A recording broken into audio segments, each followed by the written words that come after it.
framed up? Yeah.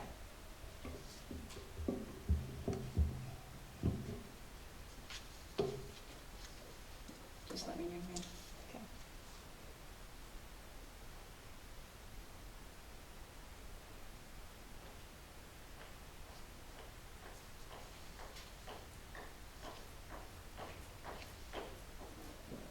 You are on. All right, good morning. So this class has been highly requested, and this is how to get the best client testimonials and reviews and what to do with them. I've had a lot of you asking me questions on, how do you even ask for a testimonial? And it's always better to have someone else talk about how good you are instead of you talk about how good you are. One, because you're probably not going to do it. Two, it's going to make you feel uncomfortable, and sometimes if you're really good at talking about yourself, then you may come across as, rubbing people the wrong way, a little egotistical. So let's make sure that you get really good reviews and testimonials so that other people are selling your services for you. And whether you're a lender or an agent, or even really any small business owner or salesperson, these tips and tricks can work for you as well. So I've got 18 tips on how to make this happen, and I'm going to kind of go through each one and explain them to you. The first one is make sure you put the task of asking for your testimonial or review on your contract to close list.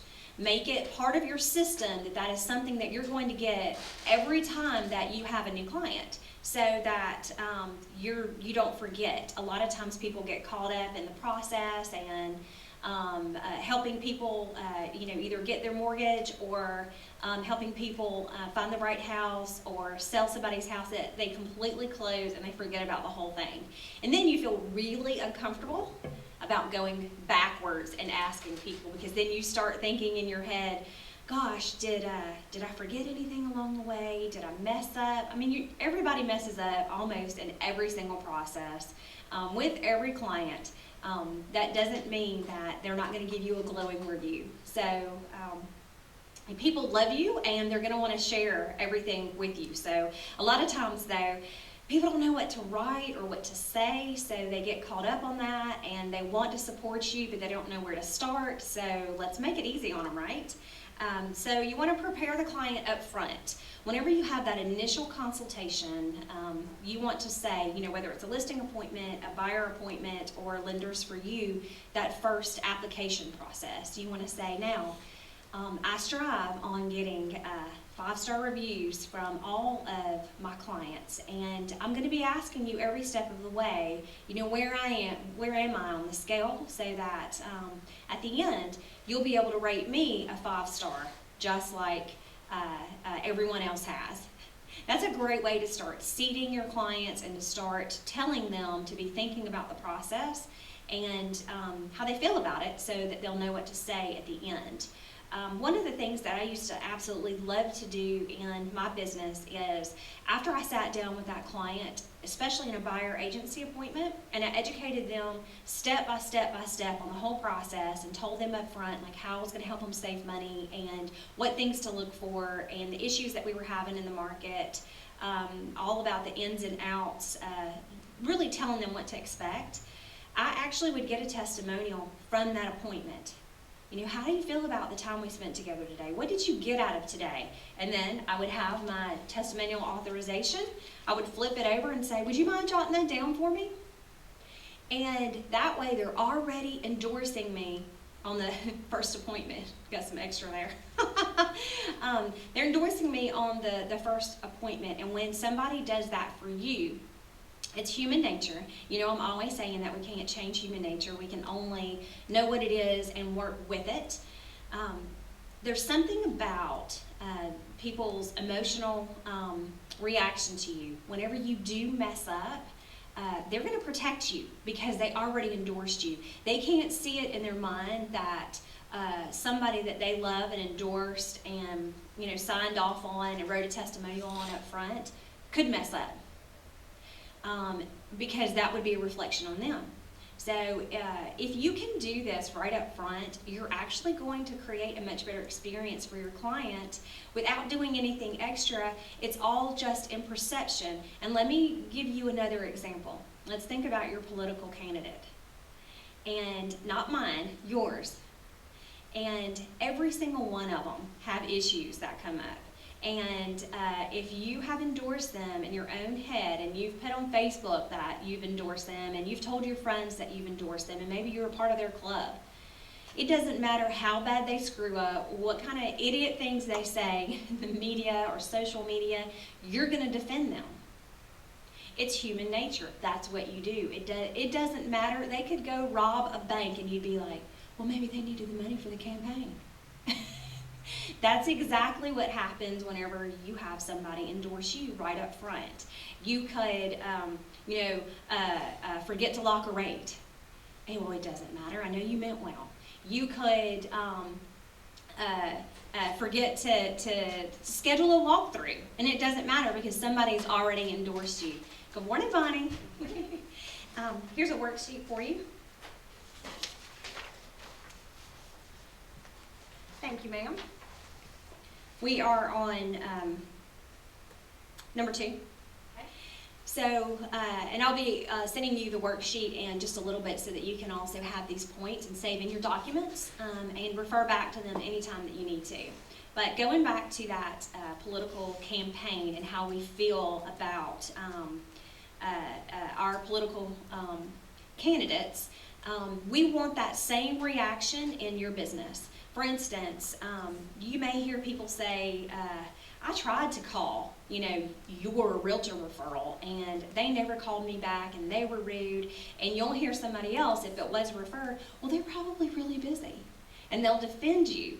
But if you don't get that endorsement up front, then their perception can change over time. What's funny to me is you could be doing a fabulous, phenomenal job and still end up getting a bad review. And I've had a couple of experiences with this lately.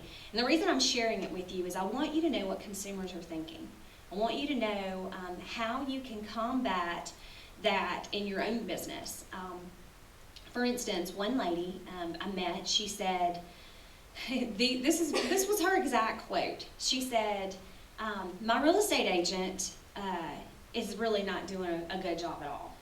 And I said, well, I thought you had several offers on your property and you were just trying to decide which one. And she said, well, I do, but she didn't bring any of them. And that all comes from us educating that consumer. And really, she didn't have the endorsement up front. I said, well, her job is to promote your property to other agents and to the consumers. So it's very rare that a listing agent's going to actually bring the buyer. Oh, I didn't know that. I thought their only job was to bring the buyer. And she's not shown it one time, and none of the offers that have come in have come from her. Now, she's showing me houses 5 or 6 hours a day. And I said, okay, so I had to know more. So she's showing you houses 5 to 6 hours a day, and you still don't think she's doing anything for you. It was very bizarre to hear what consumers are thinking is your job. So you want to make sure you have that expectation down, and then get that testimonial right after you explain all of the expectations. Because if she had had that endorsement up front, she'd be saying the opposite. She'd be telling everybody in that same church group, where there were a lot of people there with me, that my agent is phenomenal. The house is being shown every day, and I've already gotten multiple offers on it. And she's working so hard showing me houses 5 to 6 hours a day. That's what you want in your business. Same with lenders. Gosh, he took my application and he has never called me back to give me any kind of feedback or input of what's going on step by step through the process. And I think I'm just going to call somebody else because they'll have lower rates. Okay, you don't want that. You want that application, you want the expectations right out of the way, and then you want that request for your testimonial right after that.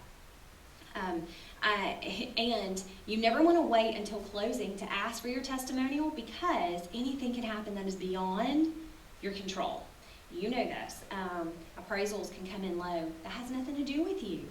And they can hold you against it. Oh, you priced it incorrectly, or You didn't sell it for enough, or maybe you had some effect on it, or the inspection goes poorly. And now they've found out they have structural problems, and they're going to have to reveal that to other people. If things go badly in a transaction that has nothing to do with you, so you want to ask before they have a bad part in the transaction. So that's tip number 3. Ask far before closing. Don't wait till closing and say, let me get this testimonial right here from you. And let me give you another example. I think we kind of learn from stories. This past weekend, I went for gun training, and I was there for hours, and I was spending time with this fascinating man who was retired FBI. And he asked me what I did for a living, and I told him that I work with agents and lenders, and he said, use anybody, I tell everybody I come in contact with, which is, by the way, that was 5 families that he met with on Saturday. So you can imagine he comes in touch with a lot of people, and we're spending lots of time together, so this conversation can come up a lot. And he said, I recommend that you use anybody except blank agent. And I was crushed. And I told him that, I'm so sorry, I must have failed you because I trained him. And I love this agent, and this agent sells hundreds of houses every single year. This is not somebody who does a poor job. Knows what he's doing, knows how to get hired, knows how to help a client. And he said, don't get me wrong. And he started explaining everything to me. He said, did a fantastic job pricing the house. I had the best photos of anybody. Presented it very well, marketed it beautifully, had showings like crazy, negotiated it wonderfully, and I said, then what in the world would you be so upset about? And he said, I tried to get in touch with 3 different people that work with this agent about a walkthrough, because nobody was telling me when a walkthrough was going to be scheduled. Well, the man has a lot of guns at his house, you can imagine, and safety is an issue, and being available was an issue because he was going into a class where he couldn't be bothered. Sure enough, during the class, none of the 3 people called him back. And during the class, they called and said, hey, she wants to go through her walkthrough today. And he blew a gasket, saying that he tried to prepare up front and that everybody was unprofessional. And he's made it his mission for the past 2 years to tell every person he knows not to use this agent. And that's heartbreaking to me. At the same time, he said, oh, did a fabulous job up until the end. So don't wait to get your testimonials to the end, is what I'm saying, because any little thing can happen. This agent was already on selling the next 20 houses he had for the next month. He was not concerned about that walkthrough, and I'm not saying that that's a good or bad thing. I'm just saying I know where his mind is. And the support system failed him as well. So now he's got the anti-testimonial and review out there walking the streets every single day just because of one tiny thing. And I don't want to see that happen to you. If he had endorsed him on the front end, he wouldn't have allowed that one little thing to be such a big deal. And he did. And it didn't help either, and I'm just adding this as a little bonus, it didn't help that when he said, I'm really upset about this, how unprofessional. The agent didn't validate his feelings. The agent said, you're just emotional right now. There's a lot of stuff going on. That didn't help. That sent him into a tailspin. And so we have to remember there is a lot of anxiety and emotion going on. But we can't just discount that because that's what they're feeling. They're hiring you to get them through that process because of the anxiety. Otherwise, they could do it themselves. And we need not forget that at all. So don't wait until the end of the transaction to ask for your testimonial, because I don't think he'd have a good one. That would be you don't even want to send that guy a review at all, and he's out there spreading the word right now. So when do you want to do that? I already said at the consultation process, you can ask for one, but you can also do, and Michael Weber's doing this in his business, which I think is genius. We just came up with all of the questions to ask. He's doing a mid-transaction survey through SurveyMonkey. And he's asking them, okay, what do you think is going on so far? How's the communication been? You know, he's doing an excellent job with gathering that information and letting people really think, because he's already set them up on the front end saying, I'm going to be asking you every step of the way, and he's doing it. So once he starts collecting those, then he can either use those reviews there in the middle, or he can end up using the reviews at the end, which I think is genius. A lot of times probably you may be scared to ask how somebody feels, so you just really don't want to ask for a testimonial. But I can tell you that when people have a good experience, they want to do everything they can to help you. So this is how you can say, a few good words from you would really help the next person decide if they want to hire me or not. You're not saying, I need you to get out there on the corner and, you know, wave a flag and tell everybody to come to me. That's not what you're saying. You're saying a few kind words would actually help the next person decide if they want to use me or not. And everybody can say a few kind words. That doesn't put a whole lot of pressure on someone. The pressure comes from, hey, can you write a review, and I'm going to send you a link, and can you give me a testimonial? And a lot of times people will go, okay, and then you never get them back. And it's not because they're thinking negatively about you, it's because they're thinking, what do I say? I don't even know what to say. And also because they're moving into their house and they're having to deal with all of it. So let's make it easy on them, right?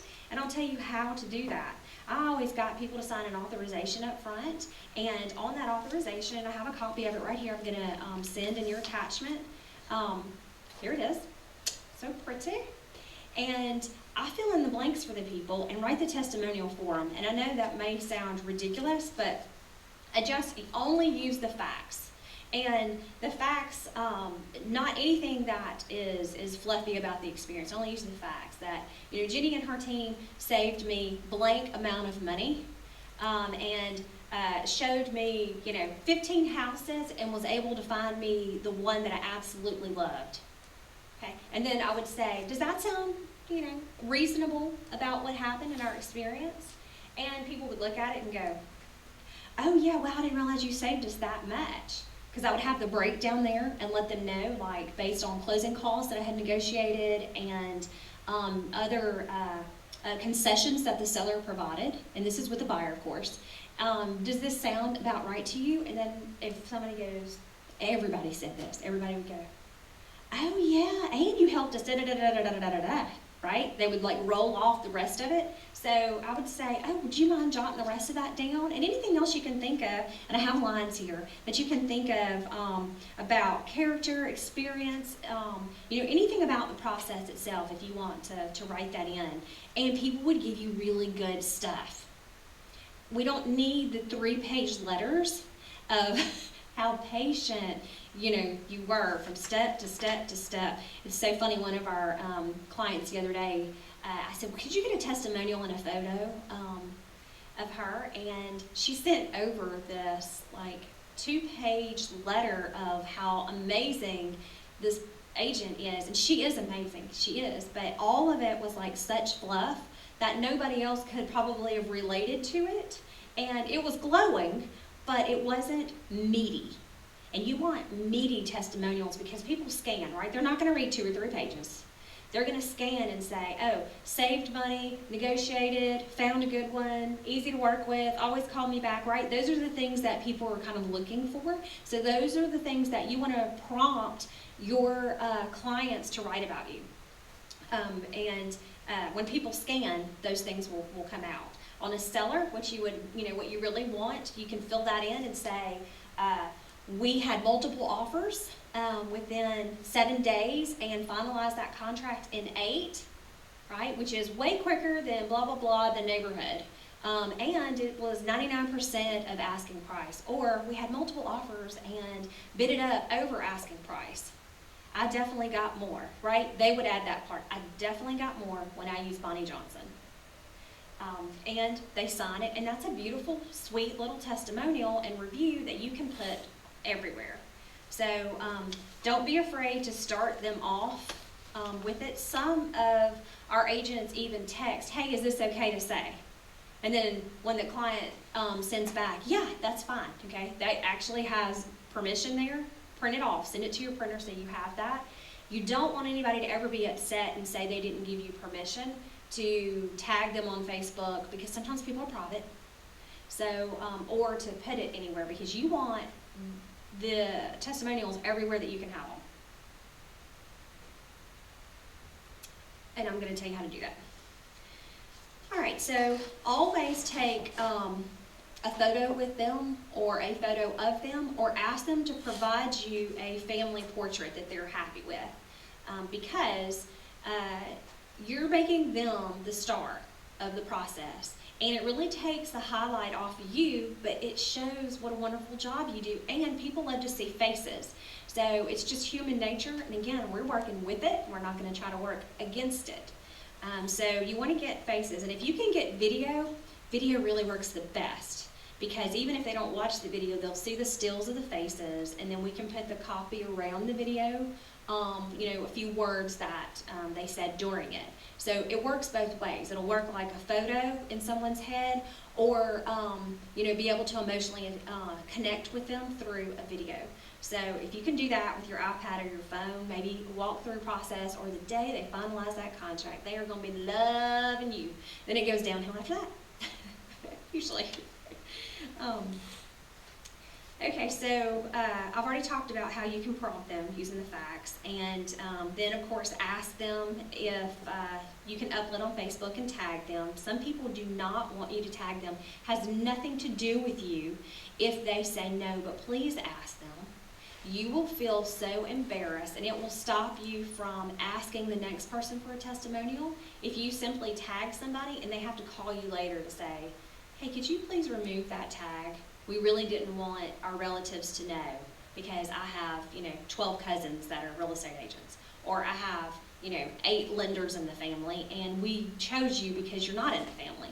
So you want to be respectful of people's privacy. And again, I'm talking about Michael Weber again, but Michael and I had a conversation last week where he said he had a pastor that he was helping finance, and he said, oh, by the way, please don't tell anybody about me moving, because he didn't want the congregation to know. And it was a private matter. So make sure you ask, instead of just assuming that it's okay, because even, my husband is extremely private.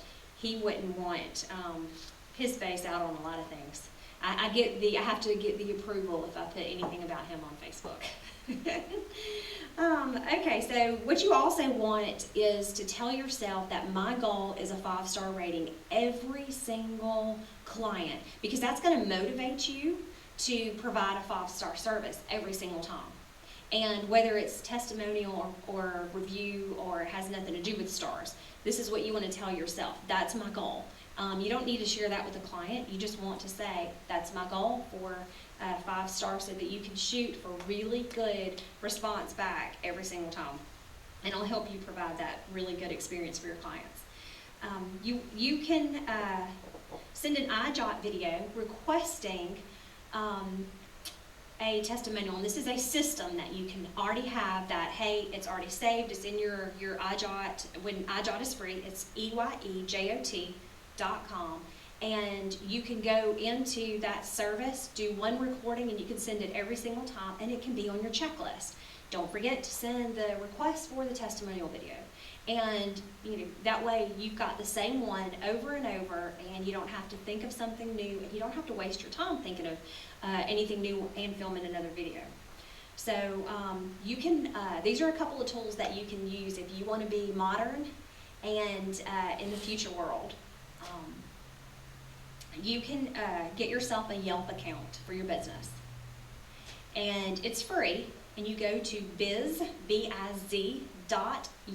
which is YELP.com.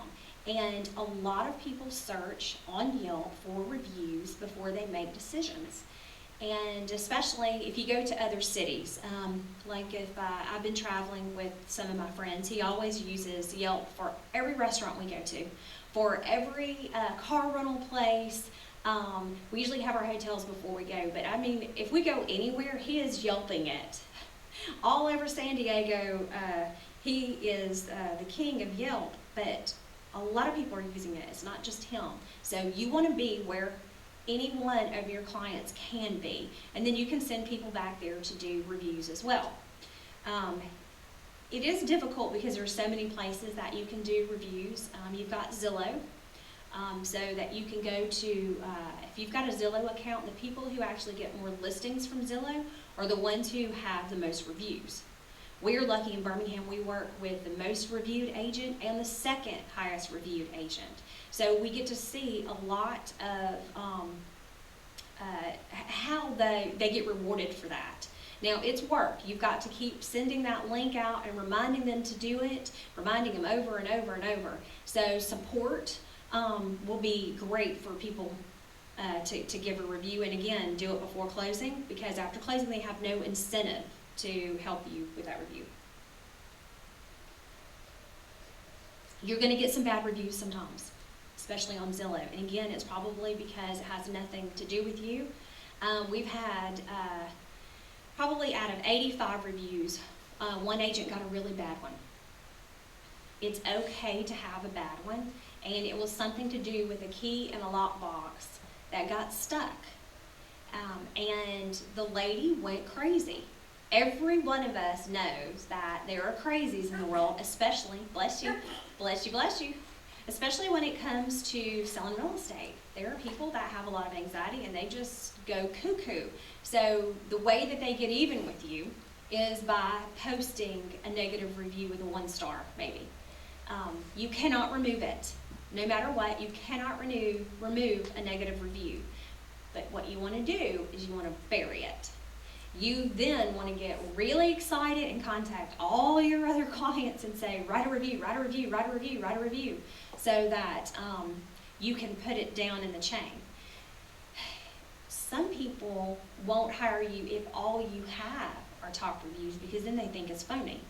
So having a 1 star or a 2 star out of a bunch is a good thing, because people go, okay, this is for real then. This is normal. Because you can't be out working in the public, Lord knows, with a lot of people without getting some kind of feedback. You're not going to like everybody that you work with, and they're not going to all like you. No, that's like the last thing you wanted to hear me say. But it is true, and it's more believable, right? When we see somebody that will have, how many reviews? Oh, a ton over here, and they've got like a 4 star. Okay. I'm still going to use those people because that's a lot of transactions. That means they're highly experienced. And a 4 out of all of those are not bad. So it's how, again, we think, human nature. Okay, so let's see. You can go to authenticatedtestimonials.com and get an account if you would like. And what they do is they put a stamp, a seal on your client's testimonials, so that nobody could ever accuse you of having fake testimonials. I don't know that it's necessary to do, but it's just one of those extra things you could do surrounding testimonials, where somebody called, verified it, stamped that sucker, and certified. They authenticated it. So look at authenticatedtestimonials.com to see if you would like to have that in your business. A lot of questions come up about this one. In fact, one of our clients last week asked me, how do I get these kind of testimonials? And it has a border around it, and it's green, and it's on social media, and you can put it in all different places, and you can use the links, and it's called Real Satisfied. I actually used to have an account with all of our clients in it, and then they started giving me issues with having different logos with different companies. They like you to be all in one, so I had to end up canceling my account. But I used to use Real Satisfied and send surveys out for every single one of our clients. It's easy to use. You can get a free one if you like, or you can get a little upgraded one that's only $99 for the whole year, and it prompts them on how to use the survey, how to give a review, and then when you have it, you can link it everywhere. You can link it all on social media. You can put it in your email signatures, which is a great thing to do, is a link to all your testimonials on your email signatures and even your text signatures, so that people can always click on that. Just think about how many emails you send all day long, even when it has nothing to do with real estate. you can put that on there for them to see. You can also put it on like social media in a spot where it's not necessarily posted, but it's on your info, like on your business pages, so that they can read that in addition to your Facebook reviews as well. Which is another way that you get reviews is on Facebook. And a lot of times when somebody, if somebody doesn't like what you post, then because Facebook is all about emotions and connecting, then they could easily go to your page and give you a bad review. I had somebody, I had a 1-star on mine, and somebody gave me a bad review because he owed me $1,800, and I unfriended him on Facebook and hurt his feelings. And you know, I can't combat that. I can't go back on there and say, the guy owes me $1,800 and he skirted out. And I chose not to be friends with him. So you just have to have it there for a while. And I think he got over it and took it off later without me asking him. But it happens. There are going to be things that pop up that, take people off or turn people off somehow. Okay, you can have a client party, and sometimes we do this. If you want professional video, if you want really professional testimonial videos, then you could have a party or an event, and you can have a camera crew, videographer over in the corner giving you, lining people up and getting their testimonials so that you can get a bunch of video testimonials all at one time. We do that at events, we do that at trainings. I know that other people's trainings that I've been a part of or been on panels for, they'll do the same things. And what's so funny about that, I have one testimonial that I gave on video for someone at an event, and it has been watched well over 10,000 times. And I'll have I had somebody from Oregon the other day text me and say, wow, I just saw your video testimonial at this event that I'm having. I mean, it's so funny how if you give a testimonial for somebody who is pretty popular, then it actually could end up getting you more business because people will notice it and see it and come back to you. So think about giving those to each other. And what I mean is lenders giving it for agents, agents giving them for lenders. You don't have to say, hey, Bonnie Johnson is the only one that I work with if you're a lender, but you can say she's one of the best. And then Bonnie could do that for one of her lenders. Okay, those things get watched over and over and shared. Okay, and that's another thing you want to do is share a lot of those. You could hold a drawing or a prize every single month for something fun, or maybe once a quarter, for people who actually do give you testimonials and reviews. Great idea, because that will prompt people, oh yeah, I forgot, I've got to do that. And then whenever the review comes in, then you can send them an email saying, hey, I got your review, thank you so much, it was so kind of you, gosh, just made me cry, all those words that you said, whatever, and then put it in a drawing for something fun. Because you can reward for that, or you can't reward for referrals, you can reward for that. You could use your testimonials on postcard campaigns that you send to neighborhoods, because you're going to get more attention when other people are talking about you without you talking about yourself. So you could use it for your sphere of influence. You could use it on newsletters. You can use it on full postcard campaigns where, hey, this person said this, and you know what? I can make this happen for you too. Which I love, and always make sure you have all of them on your website so that people can easily find you through those. You want to, again, create an email and text signature for your client testimonials as well. Any questions about, before we go into March marketing ideas, about client testimonials? We're good? Y'all are experts on it now? Do you need to respond to a negative review? Okay, so the question was, do you need to respond to a negative review, which is an excellent question. And I would say yes. And I would say that I've met several companies that have responded and actually won over those people. And I'll give you an idea of that. The guy who wrote the book Platform, and his name is Michael Hyatt. Michael Hyatt, couldn't think of what his last name was, but Michael Hyatt. I got to see him speak live, and he is all about blogging and building your business and your foundation based on blogging so that people can, share with each other and you build this enormous community, right? So he was talking about how he got a horrible review one time because he received a Bible that he had ordered from one of Michael's publishing companies. And it was like ripped to shreds, pages were messed up, and he blasted them online. Well, Michael had it set up to where all reviews come directly to him, to his cell phone. So he immediately reached out to him and said, there's no excuse for you to have received this in this condition. I have another one free of charge on its way to you right now. And so it was a way for him to see that there was a problem and to fix it. He didn't, he apologized for it by saying there's no excuse, but he took care of it and was able to turn the whole situation around. That same guy came back and said, what an amazing company this is. I was upset.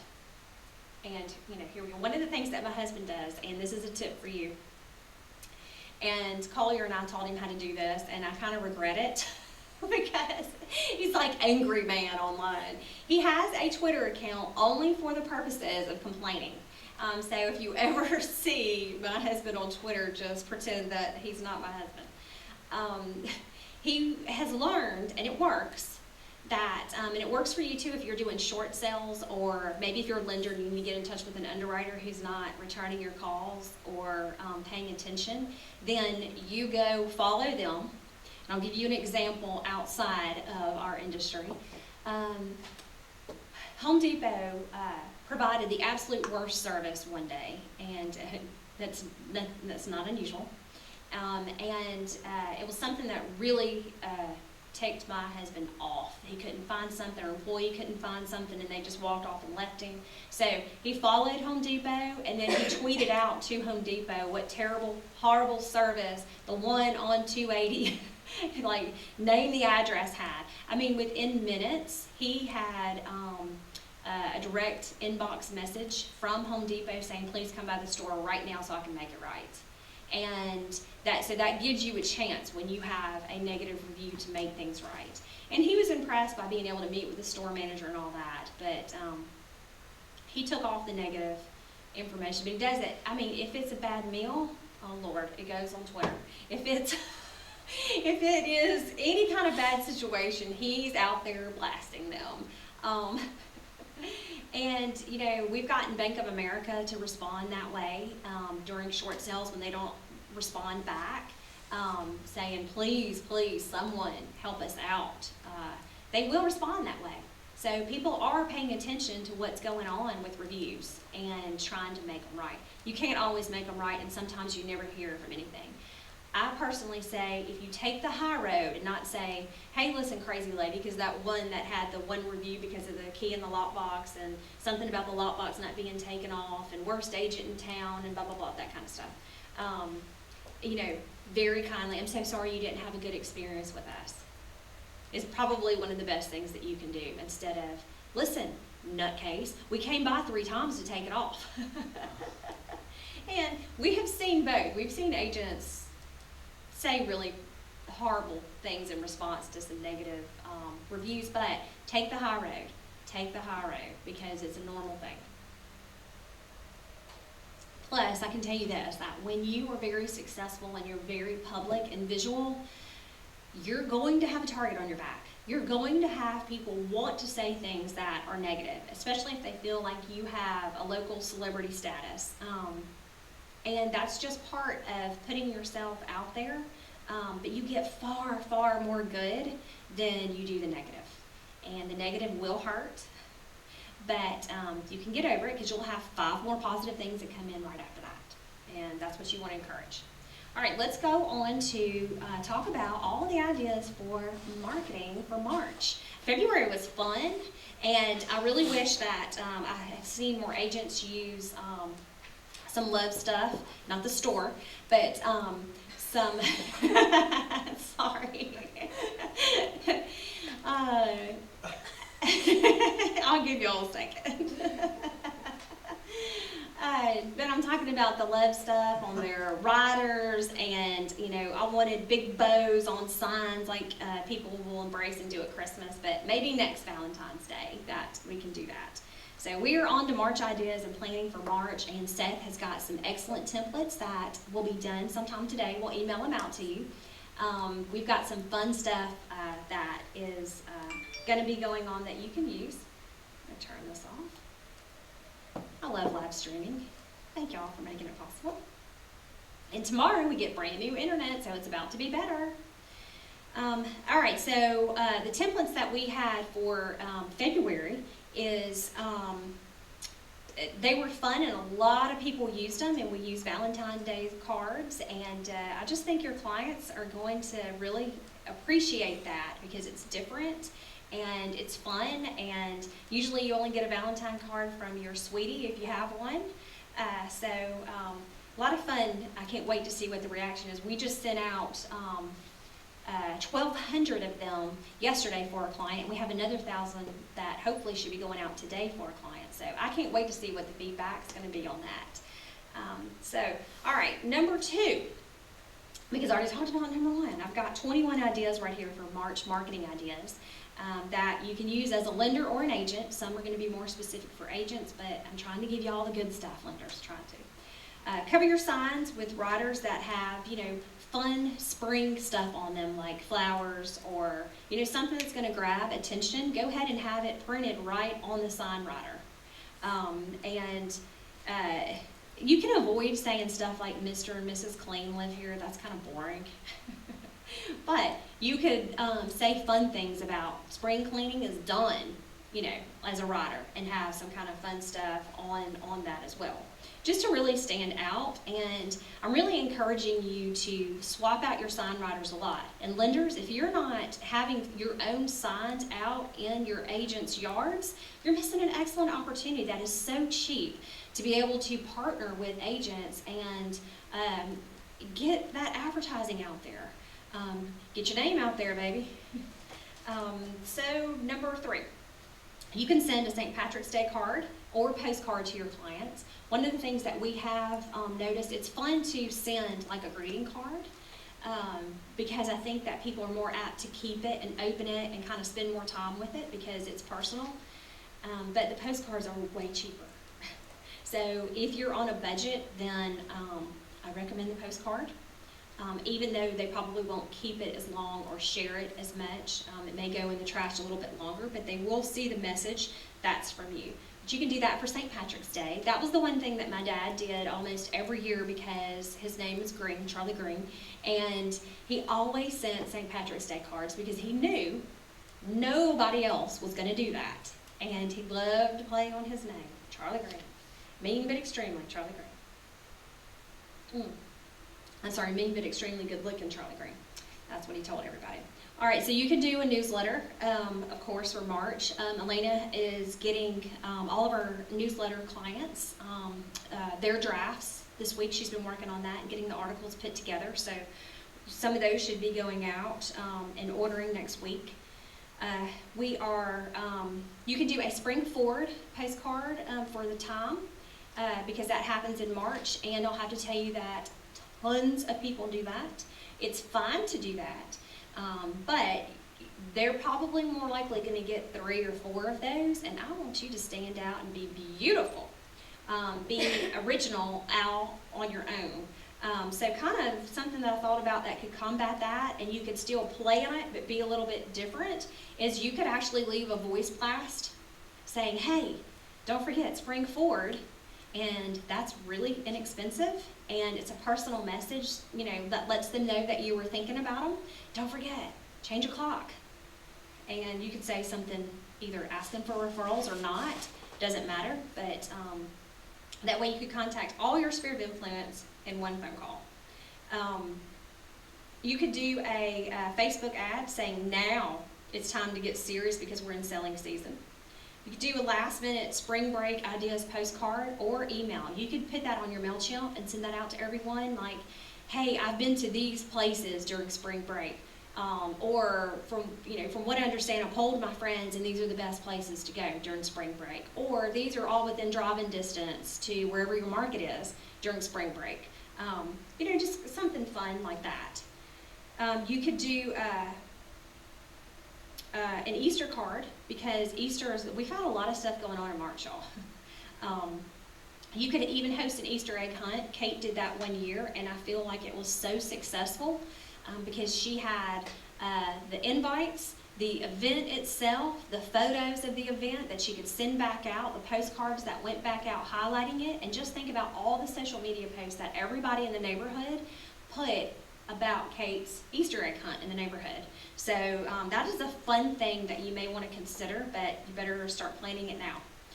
But you could even do an Easter egg hunt at one of your open houses. Start planning now so that you have a really good turnout, and just say something fun like, hey, there is golden egg with a lot of cash in it.